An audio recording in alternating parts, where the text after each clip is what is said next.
but his face remained determined. His body shook violently as the electricity coursed through him. He realized this thunder power was like a divine punishment, actively fighting against him. The storm was furious that he had entered its territory and seemed to demand that he give up. Staring at the chaotic sky, he wondered how he could possibly make such a raw force obey him. Then he had an idea.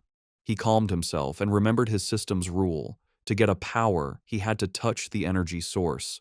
A golden aura exploded from him as he unleashed his golden sun breathing technique, determined to fight through the storm.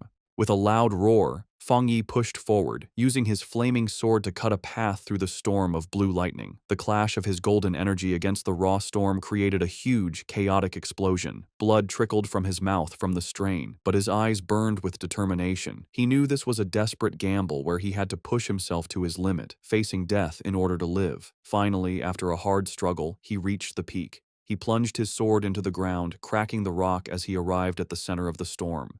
Here, the power was even more terrifying, a violent flood of thunder energy that made it hard to even breathe.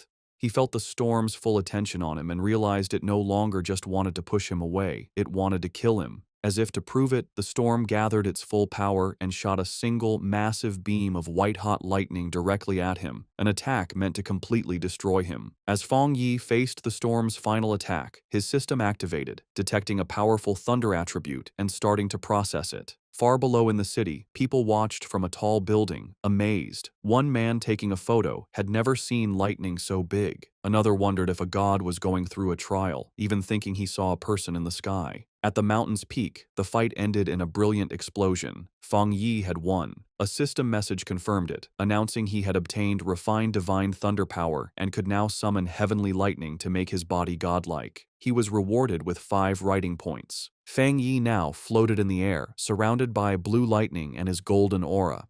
He understood his new power. The thunder attribute was a top-tier force for both attack and defense. Unlike his sun power, which was mostly for defense, the thunder could refine his body and turn it into intense energy. He decided that the thunder was now his spear and his shield. He also realized the power wasn't just about destruction, it was also about purification and rebirth. He could feel the energy strengthening his bones and muscles without any pain. The system then offered him an upgrade to punish evil, which would grant him double critical damage, asking if he wanted to use writing points to get it. Landing softly, Feng Yi thought about what to do next. His first thought was to put this new thunder power into his Tang sword. He considered it carefully. While it would make the blade stronger, he worried it might mess with the purity of the sun attribute already in it. He also knew that putting too many different powers into one item could damage or even destroy it. Suddenly, he had a brilliant idea.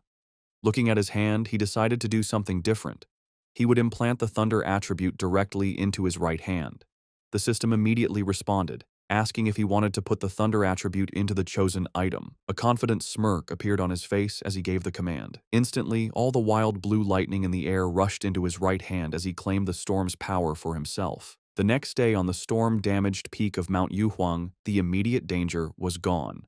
Below a cliff, Su Qingying and an army officer named Major Han Li stood over numerous figures in body bags. Su Qingying reported that the contamination zone's energy had strangely dropped from its most dangerous level to a mild level in just 3 hours, though some electricity was still in the air. Major Han Li listened and immediately figured out what had happened. Someone had been there. It was a seeker, a person who actively looks for these dangerous events. Su Qingying was shocked, wondering if another